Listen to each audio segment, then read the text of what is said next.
여러분들 처음에 발리 배울 때 어떤 이야기를 좀 들으셨나요? 뭐 손목을 쓰지 마라, 몇만 만들어서 그냥 대주기만 하면 된다, 이제 그렇게 배워서 그렇게 치는데 어디선가는 또 그런 말을 하기도 하죠. 발리도 스윙을 크게 해가지고 뒤에서 앞쪽으로 쭉 길게 가져와서 끝내는 발리를 좀 해야 된다, 이렇게 이야기를 하는데 그때를 보면 또 손목을 쓰는 것 같기도 하고요. 그러다 보면 좀 헷갈리죠. 손목을 쓰라는 건지 말라는 건지 그렇게 헷갈리는데요. 그리고 더 답답한 건 뭐 이렇게도 해보고 저렇게도 해보고 했는데 뭘 해봐도 사실은 잘 안 된다는 게 참 문제인 겁니다. 그냥 툭 대주기만 하려고 그러면 공이 힘없이 그냥 떠버리려고 하고, 그렇다고 해서 세게 치려고 하면 내가 원하는 대로 그대로 세게 가는 것이 아니라 그냥 네트에 꼬라박는다든지 아니면 네트 밖으로 그냥 홈런이 되려고 한다든지 이런 경우가 참 많은데요. 이게 사실 지난번 수업 때도 제가 수업을 진행하면서 회원분이 저한테 이런 질문을 해주셨더라고요. 그래서 제가 어떻게 말씀드리고 수업을 진행했는지 그 수업 내용을 한번 보여드리면서 여러분들한테 설명을 드리면 좋을 것 같아서 그 수업 내용을 한번 같이 보면서 말씀드려 보도록 하겠습니다. 뭐 손목을 써야 된다고 말아야 된다, 이게 얘기가 좀 많은데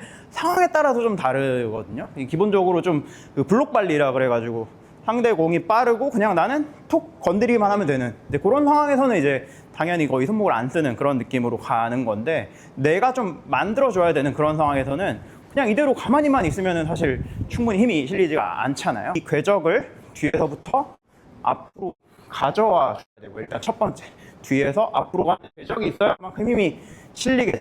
그리고 그렇게 뒤에서 앞으로 가는 와중에 위에서 아래로 가는 모션이 있어야 되는데, 그게 이제 이 팔 전체가 나타나는 움직임도 있지만 이 손목을 망치질하듯이 망치질의 상태에서 손목을 이렇게 손목만 꺾어서 위로 한번 들어보시고요.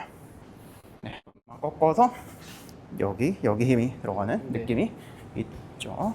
여기 힘이 들어가는 느낌. 그 다음에 손목만 해가지고 얘를 이렇게 밑으로 내려볼까요?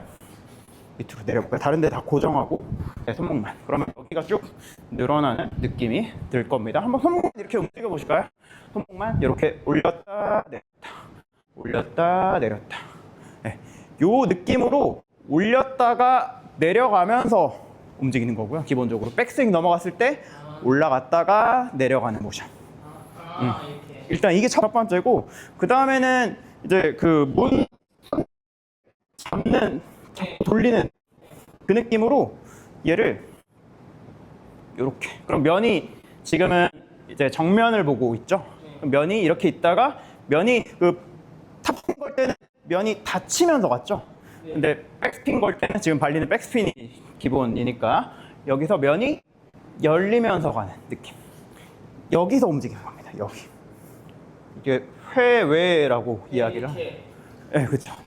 이렇게 있다가 이렇게, 여기가 이렇게 문손잡이 잡아 돌리는 문손잡이. 이게 이제 많이 가면 약간 드롭 느낌으로도 갈 수 있는 거고, 상황에 따라. 네, 그러니. 네.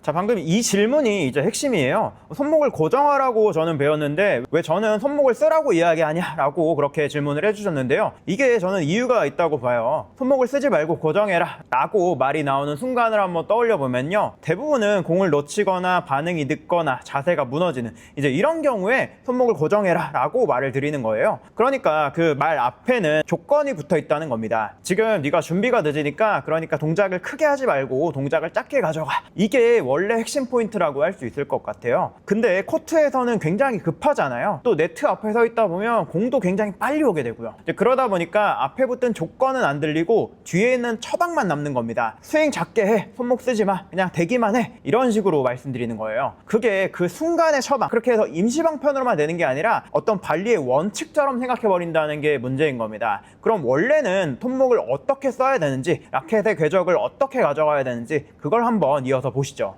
그러니까 제가 말씀드리는 거는 이 큰 궤적을 말씀드린 거고, 빠를수록 이제 짧아지고 그 다음에 그냥 건드리기만 하는 거고, 그런 식으로 생각을 하시면 돼요. 궤적이 여기까지 있다면 이거는 여유 있을 때, 여유가 없어지면 좁아진다, 이런 느낌으로 생각을 하시면 될 것 같아요. 누가 말다 틀리다가 상황이. 잠깐 쉬었다가, 잠깐, 너무 커요 이 백스윙이. 백스윙이 막 머리 뒤까지 지금 넘어가죠. 백핸드도 마찬가지고, 포도 머리 뒤까지 넘어가죠. 요거까지 아니고 딱 옆에서 봤을 때 요 정도, 이게 얘가 헤드가 지금 수직 정도까지, 여기까지 막 넘어갔다가 그 뒤로 많이 넘기는 거는 이렇게가 아니라 이렇게, 그러니까 만약에 크게 간다고 하더라도 지금처럼 이제 만약에 여유 있는 상황이야. 그러면은 이렇게 뺐다가 이렇게 가야 돼요. 지금은 이렇게 가려고 하죠. 네. 여기까지 보시면 느끼시겠지만 손목을 쓰냐 마냐가 아니라 손목은 무조건 써야 되고요. 어디까지 쓰느냐라고 하는 게 정말 중요한 포인트입니다. 그리고 더 중요한 건요. 대부분 이제 동호인 분들을 보면요. 사실 발이 제대로 따라가지를 못하죠. 특히 발리할 때 아주 급박하게 스트로크가 오는 상황에서 발을 따라가서 친다. 요거는 굉장히 어려운 상황이죠. 그러니까 여유 있게 발리를 때릴 만한 상황, 그런 게 웬만하면 없는 겁니다. 그러니까 준비가 안 되죠. 준비가 안 되고 늦는데 스윙만 크게 한다? 그러면 당연히 에러가 날 수밖에 없는 거예요. 그러니까 발리를 욕심내지 말고 멀리까지 가는 거 치려고 하지 말고 몸 가까이서 오는 거 그냥 막는 거 정도만 해 라는 아마 그런 메시지 아니었을까요? 그래서 당장은 그냥 그렇게 스윙을 크게 가져가지 말고 그렇게 하라는 그런 말씀일 텐데, 궁극적으로는 우리가 스텝도 길게 가져가면서 멀리 뻗는 곡도 한 번씩 쳐보면서 그렇게 승리의 경험을 쌓아가는 게 중요하잖아요. 그렇다고 해가지고 이제 스텝 훈련이라던가 이런 것들을 막상 테니스 레슨 할 때 한번 시켜보려고 하면 이제 레슨 받으시는 분들도 그거 너무 힘들다고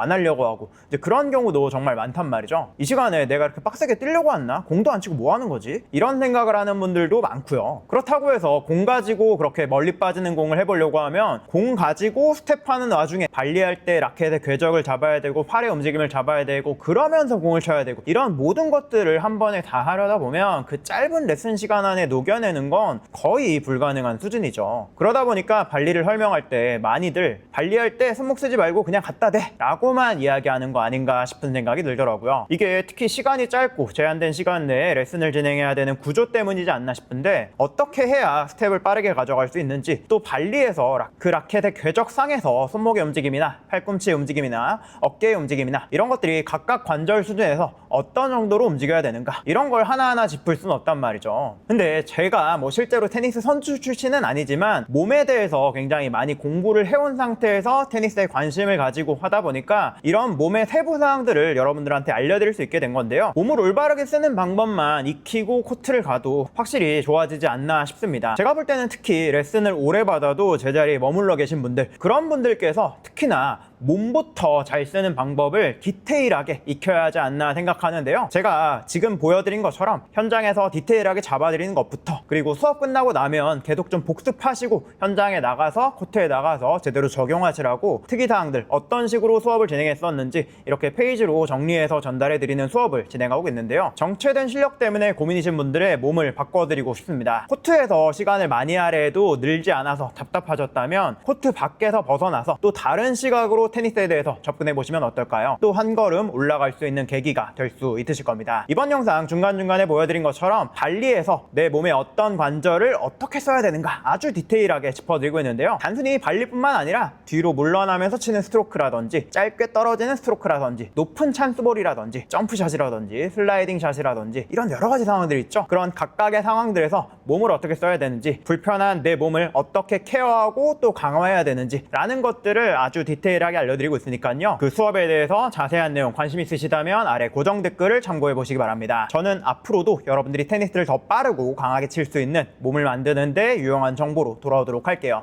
그럼 영상 끝까지 봐주셔서 감사합니다.